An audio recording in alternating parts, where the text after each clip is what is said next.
One of the biggest challenges that artists find when they're establishing themselves is trying to find an art style. This is essentially your voice. For an artist, that is your attire. That's your, accoutrement. It's all of the things that come together to make the package, the branding that you're going to invest in over the course of your lifetime as an artist. And I have a lot to say about this. I'm doing this painting in the background for Twilight Monk, and some of you might be like, well, whoa, this is like very much a departure from stuff you'd been doing, because I've also been obsessed with lots of detail at different points in my career, and I've been working on multiple different projects. I've had to switch art styles many times over throughout my career to stay employed, to find work. And so the first thing that I want to say about art style, you've got to kind of make a decision. Are you going to be somebody who adapts their art style to whatever the paying jobs require? Or are you going to be somebody who's building your own brand, your own identity?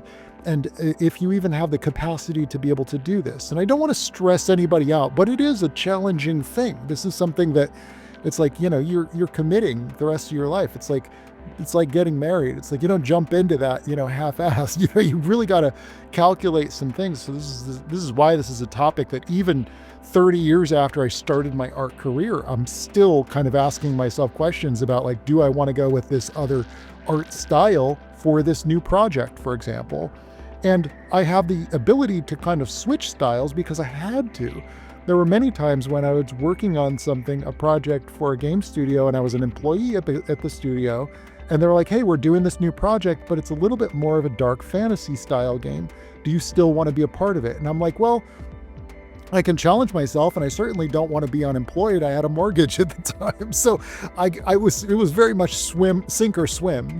I had to make the choice of unemployment and homelessness or changing my art style. And that is like changing your identity. And I had to do very extensive deep dives and studies. And this is part of why my channel is the way that it is. You'll notice I do a lot of videos here on my YouTube channel where I explore the secret sauce of various different celebrated artists, such as my Mike Mignola dissectionals and my Eiichiro Oda art analysis videos, for example. And I do those videos because I love to dissect other art styles, because it's really benefited me. I found lots of job opportunities because I can adapt, because I have the skill to be able to look at an art style and dissect it, break it apart, and then replicate that. That presents lots of job opportunity. For me, it was about survival. That's why I did that. And I ended up loving it. Yeah, I mean, that's sort of the difference between a production artist and an artist, artiste or whatever, like if you have the flexibility to, photo bash together Resident Evil style horror imagery, and you can also do, lighthearted fantasy cartoony stuff like Pixar type stuff, you're going to find yourself with a lot more job opportunities than somebody that can only do one of those things consistently. But really, for the sake of this video, I think a lot of people are here because they want to find their own style. They're not interested in adapting to the jobs. You want to define your own style. You want to be able to do your own thing and build your own brand around it. I think there are way too many people that'll tell you the way you're supposed to do it. So I'm just going to say this, don't worry so much about that. Quite frankly, I think people put way too much emphasis on it, and it's like you're lining up to go insane. If you're eager to find your distinct look and style and everything about you, it's almost like you're seeking your own cage, you're seeking your own prison. And what I mean by that is that once you find that style that you draw in, whether it's just from your limitations of your skill set, or whether it's because it's what gets the most clicks online when you do that thing that you do, that thing that you do. Everybody just wants that thing that you do. And if you ever stray from that, the algorithm, the audience, they punish you for it. So don't be so eager to find your own prison. It's also really putting the cart before the horse. The only real reason why anybody would want to find their style is because they want recognition. If you get into being an artist because you want fame or because you want recognition, you're probably going to fizzle out. You're going to quit because it's hard work. It's hard work that has to come from something internal.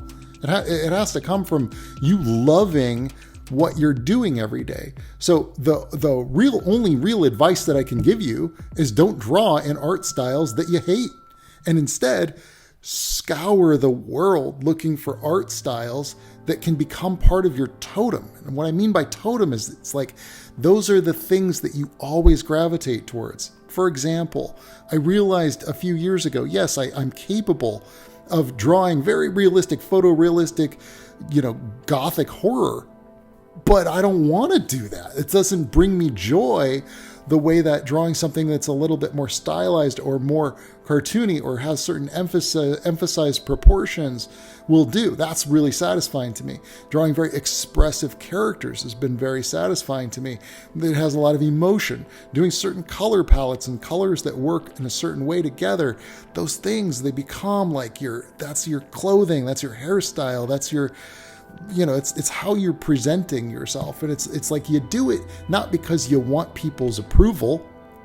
You do it because you love those things, those combinations of things. You love the feel of those clothes on yourself. And that's how you choose to present yourself. And you like the reaction you get from people, but you don't do it for the reaction. And that's where style is really just not dissimilar from dressing yourself or picking out the clothing store that you like to go shop at, or the kind of we all do this, like normal people who are not artists. I would say normal people who are not like this, they buy fashion magazines, or they look at movie stars and they go, oh, I want to dress like this actor or that actor, I want to do my hair like this other person, because they're influenced by that. We do that as artists. We do that when we look at, oh, I really like the way that artist does these kind of lighting things, and I really like the way that artist does proportions or poses on their characters or whatever it might be. And so you can scour the world and just adapt, and that's really what that section of my channel here is for, with all those artist studies and art book evaluations that I do, and deep dives that I do. It's all about exactly what I'm just talking about. It's all about like constantly evolving and growing and building out new methods and new techniques so that you're very adaptable. And yes, sometimes you got to do a certain style because that's your job. But when you have freedom, you will know what you like. You will know what you like. And sometimes that's going to change. Sometimes it's because you don't have a lot of time. Sometimes it's because you just you're into a certain show, or you're into a certain manga or comic or something. And so that's what you've been doing for a while. That's okay. You don't have to please everybody, and this becomes especially true if you're like an employed artist versus somebody who's building their own brand. And I don't want to say there's rules to this, but certainly if you're putting your emphasis into building your own brand, you've just got to be consistent. And like I said earlier, that's the golden handcuffs. People, you'll feel trapped. At some point or another, you're going to be like, hey, I don't want to draw giant robots again. I've been drawing giant robots every day for 10 years. I want to draw something else. But maybe you never burn out on that thing. So that's why I say it's super important that this comes from an internal place, not an external place. You'll start to resent your audience if you're forced to do the thing that you don't love because it pays the bills. That's what I'm saying. So really dig deep into what do you really like? And you might want to, here's a real technique, something tangible that you can do right now, is to grab your a notepad or write this on your phone. Just write out your top 3 artists or top 5 artists, and then do art studies of exactly try to identify what it is that you like about their work. Is it the shapes that they do? Is it the colors they're using? Is it the compositions? Is it the lighting? Is it the colors? Whatever it is it the tools that they're using? And start to formulate a list of things you really like. And that's going to be your totem. And what I do is I have posters of some of my favorite artists, and I've had the same posters on my wall for 10 years because that's my totem. Whenever I'm not inspired, I look at those posters and I'm reminded of what I love. Sometimes they're juxtaposing, which is really, that messes with your head. So it's a fun mental experiment digging into all this stuff. You will find that when you start getting paid, you don't have to think about these things. Your employer or your clients will tell you what they want. For example, I work on Marvel Snap cards, and I'm allowed to do much more halftones, and I can ink those on paper and then color them cell-shaded coloring like a comic book. But then I also, sometimes the very same day or even immediately after that, I jump into working on one of the Hearthstone cards that I'm working on for Blizzard, and that's a totally painted style. And they'll tell me, hey, none of that, line art stuff. Get rid of that, paint it out. It has to be rendered. And yet you can't just interchange. You can't go, I only do this one art style. If you do that, you're just not going to get that job. And so that's a choice that every artist is going to have to make, the compromises you make. But I can tell you this, when I get to work on my own stuff, I'm usually pretty clear on what I want to do with that, although lately I've been doing some kind of interesting, just simplified stuff. I think that's the Magnolia influence. I don't know. If you got other thoughts or ideas on this, I'd love to hear your thoughts. So please drop those in the comments below. It's certainly an interesting topic that I know artists pass around. It's always been a conversational topic ever since I was 16.